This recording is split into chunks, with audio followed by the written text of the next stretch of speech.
오늘 하나님께서 우리에게 주시는 말씀은요, 출애굽기 20장 4절에서 6절까지의 말씀입니다. 출애굽기 20장 4절에서 6절까지의 말씀입니다.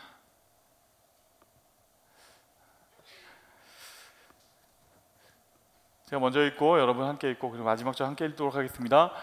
너를 위하여 새긴 우상을 만들지 말고 또 위로 하늘에 있는 것이나 아래로 땅에 있는 것이나 땅 아래 물 속에 있는 것에 어떤 형상도 만들지 말며 그것들에게 절하지 말며 그것들을 섬기지 말라. 나 내 하나님 여호와는 질투하는 하나님인즉 나를 미워하는 자의 죄를 갚되 아버지로부터 아들에게로 3, 4대까지 이르게 하거니와 나를 사랑하고 내 계명을 지키는 자에게는 1000대까지 은혜를 베푸느니라. 아멘. 아멘. 반갑습니다. 저는 청년부 성교는 금교준 목사입니다. 오늘 함께 나눌 말씀의 제목은 너를 위하여 새긴 우상을 만들지 말라. 너를 위하여 새긴 우상을 만들지 말라라는 말씀으로 함께 말씀 나누려고 해요. 이 조금 딱딱해 보이는 이 말씀 시작하면서 여러분하고 같이 얘기하고 싶은 거는 이 질문부터 드리고 싶어요.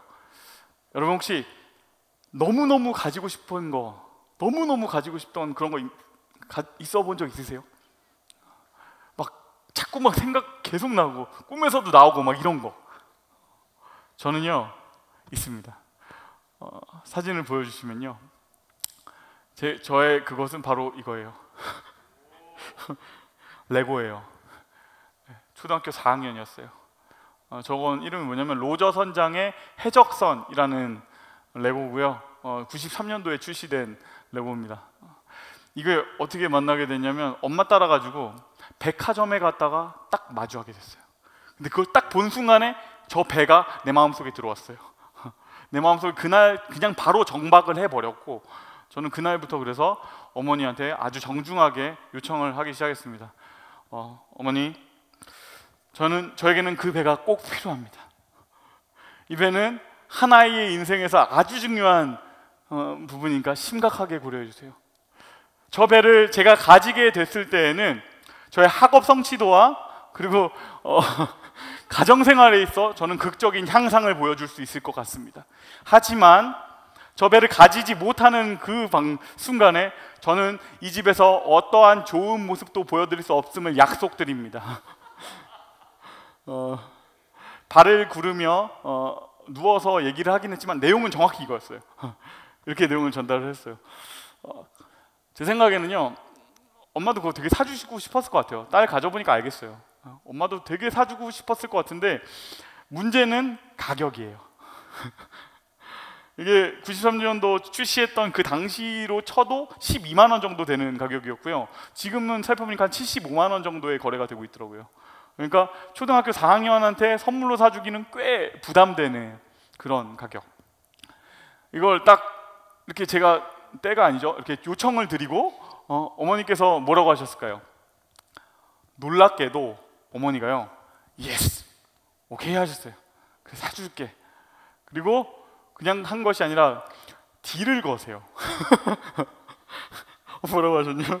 아들, 이번 기말고사 곧 다가오는데 기말고사 잘 보면 엄마가 이거 사줄게. 우리 엄마는 옛날이나 지금이나 승부사예요. 그런데 엄마가 잘 몰랐던 게 하나 있죠. 저도 승부사예요. 저도 승부사예요. 딱 그 얘기를 딱 듣는 순간에 그때부터 저는 심장이 막 뛰기 시작했고요. 아, 됐다 라는 어떤 마음. 그리고 그날부터 꿈을 꾸기 시작했어요. 어떤 꿈이었냐면 나는 딱 꿈을 꾸면 이제 그 배에 타는 거예요. 저는 로저 선장님과 모험을 떠나요. 그래서 정규군의 함선을 막 난파시키기도 하고 모험을 떠나고 막 이렇게 막, 그리고 그 잠에서 딱 깨어나서 꿈에서 깨어나면 이제 공부를 엄청 열심히 하는 거죠. 공부 막 하고, 그리고 잠들면 해적이 되고, 그리고 깨어나면 다시 공부하고 해적되고 공부하고, 그거 왔다 갔다 하니까 당연히 공부를 잘할 수밖에 없죠. 여러분, 그 기말고사에서 제가 거의 올백을 맞았습니다. 전교 3등이었어요. 왜 기도 안 찬다는 표정? 어머니도 놀라고 저도 놀라고 굉장히 놀랐지만 어쨌든 더 중요한 건 그거죠. 이제 약속의 날이 다가왔죠. 그 순간이 딱 다가왔고 어머니께서 선물을 사들고 오셨습니다. 띵동 소리가 날 때부터 저는 느꼈어요. 아, 왔다. 그리고 엄마가 딱 문 열고 들어오는데 이 선물을 가지고 들어오는데 그런 약간 생각이 들었어. 조금 포장이 작은데? 라는 생각은 들었지만 어쨌든 간에 저는 진짜 무슨 하이에나가 막 사냥감을 뜯듯이 막 너무 신나가지고 딱 뜯어보고 제가 받게 된 것은요, 사진 한번 보여주세요. 정확히 이걸 받게 되었어요. 여러분 어떠세요? 어머니는 거짓말하지 않았어요. 해적선이 맞긴 맞아요. 저는 그날 알았죠. 우리 엄마는 승부사가 아니라 타짜구나. 그리고 그날 알게 됐어요. 인간은 믿음의 대상이 아니구나. 아마도 저는 그때부터 조금씩 목사가 됐었던 것 같습니다. 좀 엉뚱한 얘기로 시작한 것 같지만 오늘의 본문 너에게 우상을 만들지 말아라 라는 이 10계명의 2계명, 이 말씀을 딱 듣자마자 제 머릿속에 떠올랐던 거는 그 레고였어요. 저는 4학년의 교주님은 그랬거든요. 그 레고만 있으면 내 인생이 막 너무 행복할 것 같아. 내가 막 모든 것을 다 가진 것처럼 가슴이 막 펄떡펄떡 뛸 것 같아. 막 이런 마음들이 들었단 말이에요. 우상은 그런 것입니다. 이것만 있으면 인생이 행복할 것 같아. 이것만 있으면 삶이 완성될 것 같아. 그래가지고 그거를 내 인생의 가장 중요한 자리에다 딱 갖다 놓고 내 마음을 다 갖다 주는 것, 이런 걸 가리켜 성경은 우상이라고 합니다. 절에 있는 불상, 아니면 대문에 걸려 있는 북어, 이런 것만 우상이 아니고요. 우리 모두에게는 알지 못하는 사이에 우리가 마음을 주고 섬기고 예배하는 것들이 있습니다. 우리 청년들도 그런 게 다 있죠. 어떤 청년들한테는 주식이 그런 우상이 됩니다. 주식을 산 사람들은 주식을 예배하기 시작해요. 정말 내 친구가 그걸 사는 걸 봤는데 주식이라고 표현한 것보다 차라리 이게 더 와닿게, 코인을 사더니 진짜 밤낮 없이 그걸 보더라고요. 그리고 계속 거기에 모든 게 다 가요. 진짜 그 친구는 어떠냐면 항상 주식 보고, 쉬지 말고 주식 보고, 범사에 주식 보고, 이건 예배 드리는 것이죠. 그런데 그 주식이 떨어지고 내려가고 이 모든 것이 내 인생을 쥐고 흔들기 시작하고 나의 가장 존중한 자리를 차지해버린다. 그것은 우상입니다. 또 어떤 청년들에게 있어서는요, 로맨스가 그런 우상이 되기도 해요.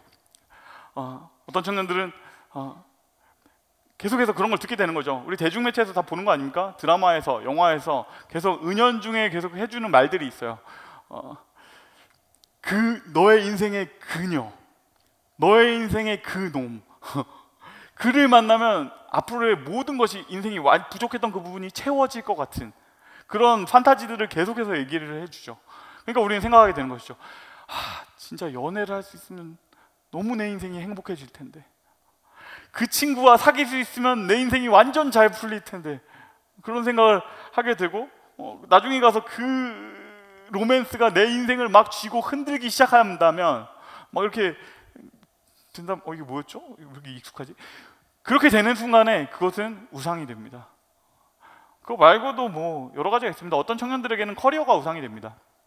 내가 지금 보고 있는 이 시험에 합격한다면, 내가 이 자격증을 딸 수 있다면, 아니면 내가 그 회사에 들어갈 수 있다면 내 인생이 완전히 완성될 텐데라고 생각하면서 거기에다 내 마음을 다 주고 거기에 내 인생의 중요한 자리를 주고, 그리고 그것이 나를 쥐고 흔들기 시작하면 그때부터 당신의 커리어는 당신의 우상이 됩니다.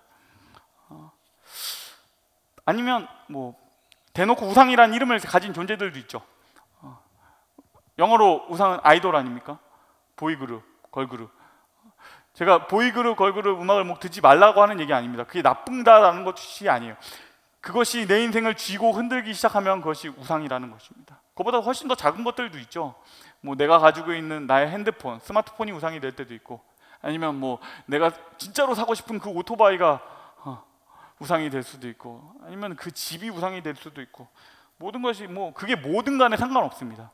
좋은 것이든 나쁜 것이든 상관없어요.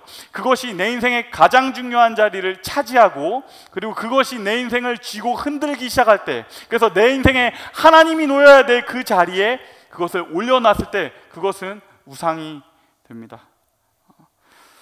그럼 우리 모두에게 주님이 말씀하십니다. 제 2계명의 말씀인데요, 4절 5절의 말씀 우리 함께 읽어보겠습니다. 시작. 너를 위하여 새긴 우상을 만들지 말고, 또 위로 하늘에 있는 것이나 아래로 땅에 있는 것이나 땅 아래 물 속에 있는 것에 어떤 형상도 만들지 말며 그것들에게 절하지 말며 그것들을 섬기지 말라. 아멘. 아멘.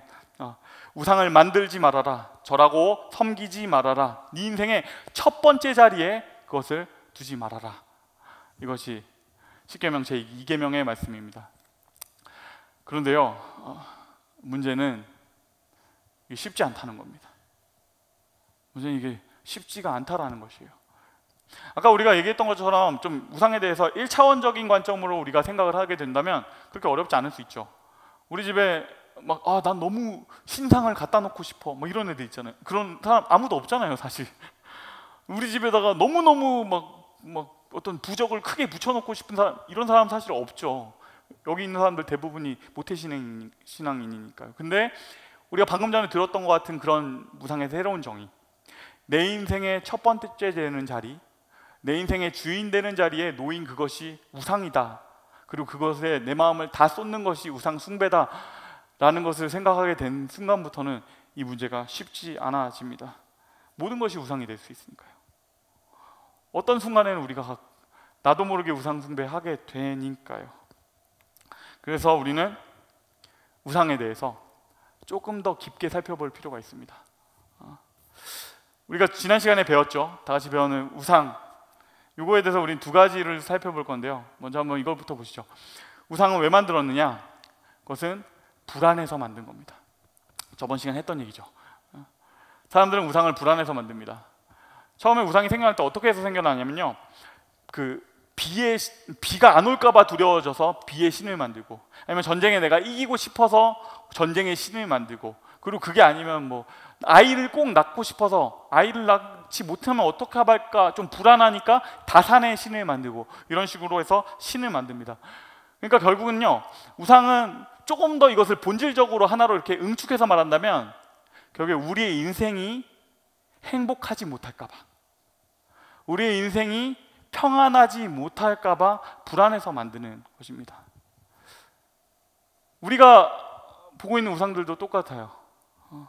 처음 말했던 주식들이 그렇죠. 그 컴퓨터에 보이는, 아니면 내 스마트폰에 보이는 그 숫자 몇 개가 내 인생을 쥐고 있습니다.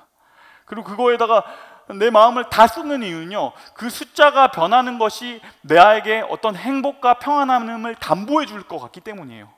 거기에 뭔가 큰 숫자가 쌓여 있는 순간 나에게는 평안함과 안전함이 있겠다라고 생각하기 때문이죠. 그건 저의 그냥 마음일 뿐인데요. 저는 집에는 아무런 불상도 없고 아무런 부적도 없는데요. 생각해 보세요. 여러분이 하루 종일 들여다보고 있는 그 스마트폰, 주식 때문에 보고 있는 스마트폰, 그것은 어쩌면 이미 작은 우상입니다. 가나안에 있는 우상들도요, 그냥 이렇게 큰 것만 있지 않았어요. 그들이 핸드폰처럼 조그맣게 들고 다니는 우상들도 있었어요. 똑같은 거 아닙니까? 스크린에 있는 그 화면, 그 숫자가 올라가고 내려가는 걸 보면서 계속해서 비는 것이죠. 올라라 올라라 올라라. 이것은 어쩌면 그냥 우리의 부적 아닙니까? 결국에는 우리가 알지 못하는 사이에 우리가 돈의 신을 섬기고 있는 것입니다. 만몬을 섬기고 있는 것이죠. 그 모습을 보면서 하나님이 이렇게 말씀하십니다. 디모데전서 6장 9절에서 10절 말씀입니다. 함께 읽겠습니다. 시작. 부하려 하는 자들은 시험과 올무와 여러 가지 어리석고 해로운 욕심에 떨어지나니 곧 사람으로 파멸과 멸망에 빠지게 하는 것이라. 돈을 사랑함이 일만 악의 뿌리가 되나니 이것을 탐내는 자들은 미혹을 받아 믿음에서 떠나 많은 근심으로써 자기를 찔렀도다. 아멘. 그래서 하나님께서 말씀하시는 것입니다. 거기에 마음을 두지 말아라. 결국에는 그것이 너를 찌를 것이다. 우상을 섬기지 말아라. 결국에 하나님, 간절한 타는 마음이 이 안에 있는 것이죠. 우상을 만들지 말아라. 그건 결국에 작동하지 않아. 그건 너한테 아무것도 해주지 못해. 결국에 우리가 주식을 통해서 사고 싶은 것은요, 단순히 돈을 사고 싶은 것이 아닙니다. 우리가 무언가를 샀을 때, 어떤 물건을 샀을 때, 로맨스를 추구했을 때, 커리어를 추구했을 때 우리가 원하는 것은 그 자체가 아니고요, 그 직업 자체가 아니고 그걸 통해서 내가 어떤 존재가 되고, 내가 어떤 평안함을 갖고, 내가 어떤 기쁨을 갖고 행복을 갖기 원하는 것이에요. 그러나 우리가 곧 알게 됩니다. 흔들리지 않는 평안함, 기쁨, 이런 것들이 그 안에 있지 않다라는 사실을 금방 거기서 발견하게 됩니다. 제가 자주 듣는 얘기들 있잖아요. 우리가 밤낮 없이 꿈을 꾸면서 그 회사 들어가야지, 그리고서 그 회사에 취직한 날, 그 다음 날부터 모든 사람들은 그 회사를 때려치우는 꿈을, 두 번째 꿈을 꾸게 된다는 것이죠. 그러니 하나님께서 말씀하십니다. 뭔가 해낼 것 같지만, 해줄 것 같지만 결국 아무것도 주지 않는 것들, 그것들에 다 마음을 주지 말아라. 뭔가 막 너희를 계속 붙잡고 너에게 행복을 줄 수 있을 것 같다고 생각되는 그것들, 거기에 너네가 마음을 쏟지만 거기에 다 너의 마음을 부어주지 말아라. 너희는 우상을 만들지 마라. 이것이 첫 번째 우상 속에 있는 이야기입니다. 두 번째, 우상이 무엇인가? 그것은 바로 우상이 욕심이 만들었다는 점에 있습니다. 우상에는요, 우리의 욕심이 반영되어 있어요. 우리의 마음. 우상을 섬긴다는 것, 우상을 내가 가진다라는 것은 그냥 단순히 딱 그냥 그것을 가진다라는 것을 의미하지 않아요. 우상 안에 있는 여러 가지들이 있어요. 나의 욕망, 아니면 내가 원하는 어떤 세련된 이미지, 내가 원하는 라이프 스타일, 이런 것들이 총체적으로 들어가 있는 것, 그것이 우상이에요. 이 수천 년 전에 가나안에서도 그랬습니다. 가나안의 신들을, 가나안의 우상을 우리 집에 내가 데려온다라는 사실은요, 그것은 그냥 단순히 내가 가나안에 그냥 돌덩어리를 하나 집에 갖다 놨다가 아니고요, 가나안의 삶의 방식을 집에 가져오는 것을 의미해요. 가나안이라는 전체적이고 총체적인 것을 우리 집안에 들여오는 것을 말해요. 이것을 좀 우리가 잘 이해할 수 있게 설명할 수 있는 게 하나 있더라고요. 그건 뭐냐면, 여러분 혹시 아이폰 쓰는 분 계세요? 아이폰을 산다는 건요, 애플 핸드폰을 산다는 것은 단순히 그냥 조그마한 요만한 크기의 전자기기를 산다는 것이 아니죠. 아이폰을 산다는 것은 그 브랜드가 가진 어떤 그 무엇이 있고, 그리고 거기에서 발생하는 어떤 나의 세련된 이미지, 그걸 사는 것이고, 또 동시에 거기에 연결된 사람들과의 이렇게 커넥션 방법들, 이거 총체적으로 있는 것, 이게 아이폰 아닙니까? 그래서 애플이랑 이 사과 씹어먹다 만 것 같은 그런 로고를 굳이 사는 것이죠. 그래서 저는 그걸 사지 않아요, 이 앱등이들아. 아무튼 그래서 우상에 빠지는 겁니다. 우리가 그 이스라엘 사람들을 보면서 야, 쟤는 진짜 멍청한 애라고 생각할 수 있는데 그게 아니고요, 그 사람들이 거기에 빠지는 이유는 그 우상 속에 그 모든 것이 총체적으로 들어가 있기 때문이에요. 생각해 보세요. 이스라엘 사람들은요, 지금 노예 생활을 하다가 이제 여기에 들어온 외지인이에요. 그러니까 그들에게는 아무것도 없죠. 별 대단한 걸 가진 게 없어요. 그런데 가나안 사람들은 이미 그곳에 터를 잡고 수백 년, 수천 년을 살아오던 사람들이에요. 그렇다는 얘기는요, 그들의 우상은 거기에 완전 딱 맞게 로컬라이징이 돼 있다는 얘기입니다. 그 우상은 그냥 단순히 우상, 이게 아니고요, 그들이 수백 년 동안 이렇게 만들어온 가장 편하고 가장 세련되고 가장 좋은 삶의 방식, 뭐 이런 것들이 총 집합된 그 무엇이에요. 그러니까 그것들을 우리 집에 가져오는 것, 그것이 우상을 섬긴다는 의미입니다. 무언가를 우리 마음에 가장 중요한 자리에 가져온다는 것은 그래서 결국에 이런 것을 의미합니다. 그리고 그 우상의 가운데에는 우리가 원하는 그 모든 것들이 거기 안에 있다. 여기에 대해서 골로새서 3장 5절은 이렇게 말합니다. 그러므로 땅에 있는 지체를 죽이라. 곧 음란과 부정과 사욕과 악한 정욕과 탐심이니 탐심은 우상 숭배니라. 탐심은 우상 숭배다. 우상 안에는 그것들이 다 있습니다. 그리고 결정적으로는 그 모든 것을 통칭해서 말한다면 탐하는 그 마음, 그것을 탐하는 그 마음, 그걸 통해서 내가 모든 것을 얻을 수 있으리라는 기대, 그런 것들이 포함되어 있습니다. 믿음은 그 반대입니다. 믿음은 나를 좀 내려놓는 것입니다. 나의 탐심, 나의 욕심, 이걸 내려놓는 행동이에요. 주님 만나고 나니까 이전에 내가 생각하던 나의 방식, 나의 마음, 나의 생각 이런 것들이 있지만 하나님 그분의 것이 훨씬 낫다. 하나님 그분께서 우리에게 주시는 것이 훨씬 더 귀하다. 이걸 인정하게 되는 것이고, 그래서 내 계획은 좀 내려놓고 내 생각도 좀 내려놓고, 주님 난 당신의 길을 따라가기 원합니다. 주님 당신을 나는 따라가기 원합니다. 그래서 나의 인생의 가장 중요한 자리에 그분을 앉혀드리는 것, 나의 인생에 핸들된 그 자리를 주님께 내어드리는 것, 그것이 믿음입니다. 그래서 이 계명이에요. 너희는 너를 위해 새긴 우상을 만들지 말아라. 정리합니다. 두 가지죠. 우상은 불 안에서 만든 것이다. 그 두 번째, 우상은 그 안에 우리의 욕심이 투영되어 있다. 그리고 이 모든 것들은 너무너무 헛된 시도고 아무것도 아닌다. 뭔가 줄 것 같지만 아무것도 주지 않는 것, 허탄한 것. 그러니 너희는 우상을 만들지 말아라. 이 말씀에 순종하시는 저와 여러분이 되시기를 주님의 이름으로 축복합니다. 이어지는 말씀은 5절과 6절 말씀인데요, 우리 함께 한 목소리로 읽겠습니다. 시작. 그것들에게 절하지 말며 그것들을 섬기지 말라. 나의 하나님 여호와는 질투하는 하나님인즉 나를 미워하는 자의 죄를 갚되 아버지로부터 아들에게로 3, 4대까지 이르게 하거니와 나를 사랑하고 내 계명을 지키는 자에게는 천대까지 은혜를 베푸느니라. 아멘, 아멘. 하나님께서 말씀하시는 것이죠. 나는 질투한다. 네가 헛된 그것에 마음을 줄 때 나는 가만히 있지 않겠다. 나는 질투하는 하나님이다 라고 말씀하세요. 여러분, 그런데 이 표현 되게 이상하지 않으세요? 하나님의 질투, 이 표현 되게 이상한 것입니다. 온전하신 하나님, 완전하신 하나님, 전능하신 하나님, 왜 그분이 질투를 하시는가? 어쩌면은 이 온 우주를 다 가지신 그분, 이 온 세상의 창조주 그분께서 가장 안 어울리는 단어가 있다면 질투 아닙니까? 그분이 질투할 게 뭐가 있어요? 그런데 그분이 선언하신 거죠. 나는 질투하는 하나님이다. 그리고 또 무엇보다 가장 이상한 건, 질투는 너무 인간적인 감정이잖아요.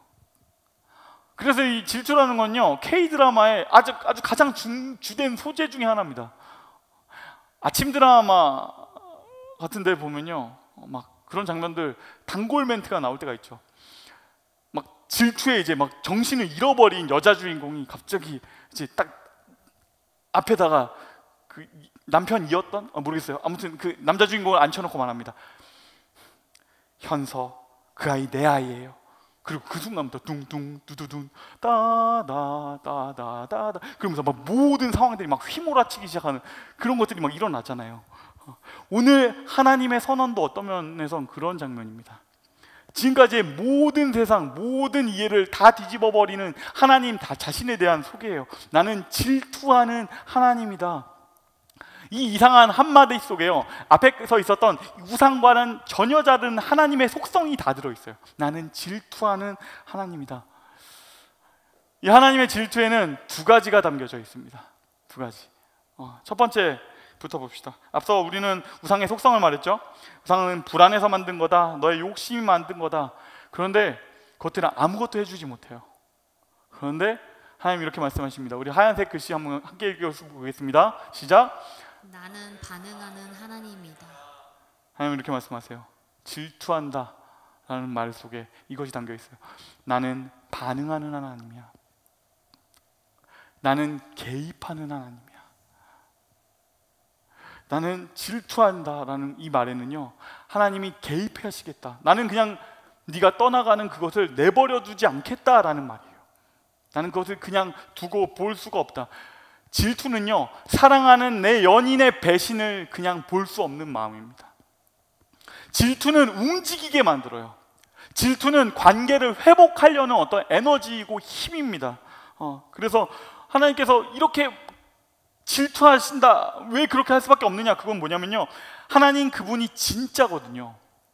우상들이 절대로 줄 수 없는 진짜 기쁨, 진짜 생명, 진짜 행복이 내 안에 있으니까 네가 그곳으로 향해서 가는 것을 나는 볼 수가 없다. 나는 질투한다. 이렇게 말씀하시는 거거든요. 시편 16편 11절은 이렇게 말합니다. 주께서 생명의 길을 내게 보이시리니 주의 앞에는 충만한 기쁨이 있고 주의 오른쪽에는 영원한 즐거움이 있나이다. 아멘. 내 안에 진짜가 있어. 그러니 헛된 것을 따라가는 너희를 내가 그냥 지켜볼 수가 없다. 나는 그것을 내버려 두지 않겠다. 나는 너의 인생에 개입하겠다. 우상처럼 네가 어떻게 되든 가만히 지켜보지 않겠다. 나는 너를 바라보는 하나님이다. 하나님의 질투에는 이 의지가 담겨 있습니다. 나는 질투하는 하나님이다. 그리고 두 번째는 이겁니다. 우리 함께 읽어볼까요? 시작. 나는 사랑하는 하나님이다. 나는 사랑하는 하나님이다. 이거 설명하려면 조금 더 복잡한 이야기를 하나 해야 돼요. 그건 뭐냐면 질투하고 쌍둥이 같은 감정이 하나 있습니다. 굉장히 비슷한. 그래서 이건 마치 세트처럼 붙여 다니죠. 이게 뭘까요?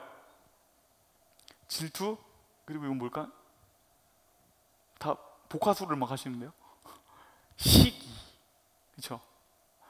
이 두 가지, 시기, 질투, 뭐 이건 뭔가 이렇게 세트처럼 같이 붙어 있죠. 그런데 시기와 질투라는 건 굉장히 비슷한 감정처럼 보이지만, 되게 그래 보이지만 사실은 한 걸음만 더 들어가서 보면요, 이 둘은 전혀 다릅니다. 이 둘은 전혀 다른 감정인데, 이것을 잘 설명하는, 우리가 그리고 이미 잘 알고 있는 성경의 한 장면이 있습니다. 그건 뭐냐면 솔로몬의 재판 장면이에요. 이 이야기를 그냥 한번 들려드릴게요. 한 엄마가 아이를, 이제 젖먹이 아이죠. 젖먹이 아이를 데리고 자다가 밤에 아이가 죽어요. 너무너무 슬픈 일이죠. 이 여인도 너무너무 당황하고 놀랍고 슬프고 괴로웠을 겁니다. 그런데요, 여기서 이 여인이 좀 잘못된 생각을 합니다. 그때 그 여인의 딱 머릿속을 스쳐 지나가는 게, 우리 이제 죽게 된 우리 아들하고 거의 비슷한 또래의 다른 엄마의 애가 생각이 난 거예요. 그래서 그 밤중에 그 집에 몰래 찾아서 들어가고, 그리고 나의 죽은 아이를 그 품에다 놓고 이렇게 바꿔치기 합니다. 그리고서 날이 밝죠. 날이 밝고서 얼마나 난리가 났겠어요.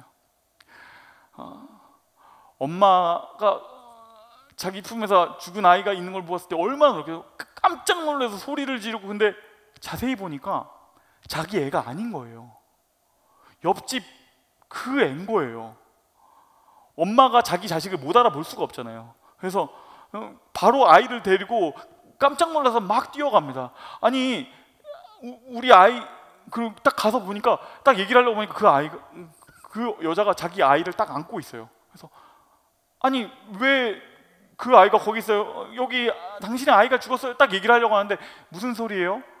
이건 내 아이예요? 이러는 거예요. 그러니까 이제 재판이 시작됐습니다. 어떻게 해결이 안 되니까 막 엄마는 막 미치겠죠. 이거 내 아이예요. 무슨 소리 하는 거야? 아니에요, 내 아이예요. 서로 이렇게 막 부딪히는. 그래서 그 당시에 재판을 하기 위해서 솔로몬에게 그들이 찾아갔습니다. 지금 이런 일이 있다 그러면 별로 어려울 게 없죠. DNA 감식을 하면 되니까요. 근데 수천 년 전에 고대에는 그런 방법이 없다 보니까 이것을 입증할 방법이 없는 겁니다. 그래서 어떻게 하면 좋을까라고 생각했을 때 솔로몬이 되게 기발한 한마디, 근데 되게 잔인한 한마디를 딱 합니다. 그래? 너도 이 아이가 내 아이라고 말하고, 너도 이 아이가 네 아이라고 말하고, 이걸 증명할 수 없다면 오케이, 그러면 이 아이를 반으로 잘라서 저 야인들에게 나눠줘라, 이렇게 말을 해요. 근데 이 얘기를 딱 들었더니 아이를 훔쳐갔던 그 여인은요, 이것을 오케이를 합니다. 왜 그러냐면, 내가 갖지 못한다면 너도 갖지 못하게 하겠어라는 것이죠. 그런데 이때 엄마는 이렇게 말합니다. 아니요, 이 아이 저 엄마한테 주세요. 내 아이 아니에요. 이 아이를 살려주세요 라고 말을 하는 것이죠.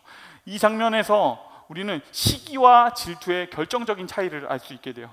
뭐냐면 거의 비슷한 것 같지만, 시기는요 상대방을 파괴하려는 마음이고, 질투는 지키려는 마음입니다. 시기는 미움에서 파생된 감정이고, 질투는 아프지만 이건 사랑에서 파생된 말씀입니다. 그러니까 하나님께서 질투하신다라는 말은 하나님이 사랑하신다는 말입니다. 하나님이 질투하신다는 말은 하나님이 지키시겠다라는 말씀이에요. 5절과 6절 말씀인데요, 제가 읽겠습니다. 나의 하나님 여호와는 질투하는 하나님인즉 나를 미워하는 자의 죄를 갚되 아들로부터 아들에게로 3, 4대까지 이르게 하거니와 나를 사랑하고 내 계명을 지키는 자에게는 1000대까지 은혜를 베푸느니라. 아멘. 나는 내가 사랑하는 사람을 지키겠다. 그냥 지키는 것이 아니라 나는 1000대까지 지키겠다라고 선언하는 것입니다.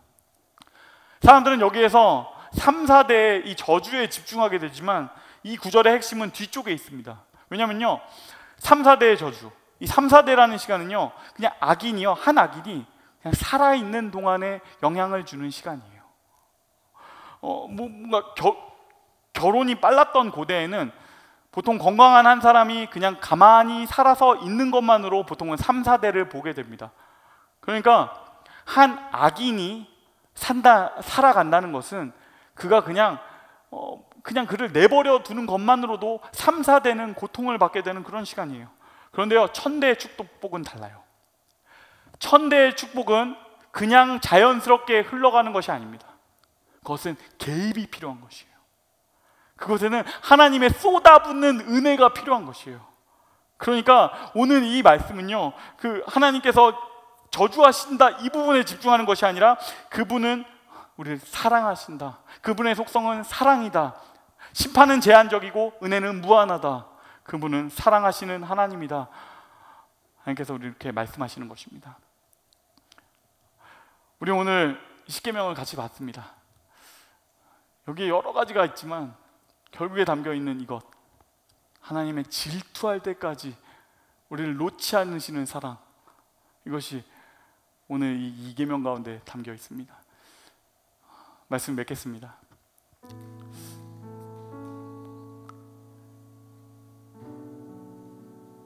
하나님의 질투,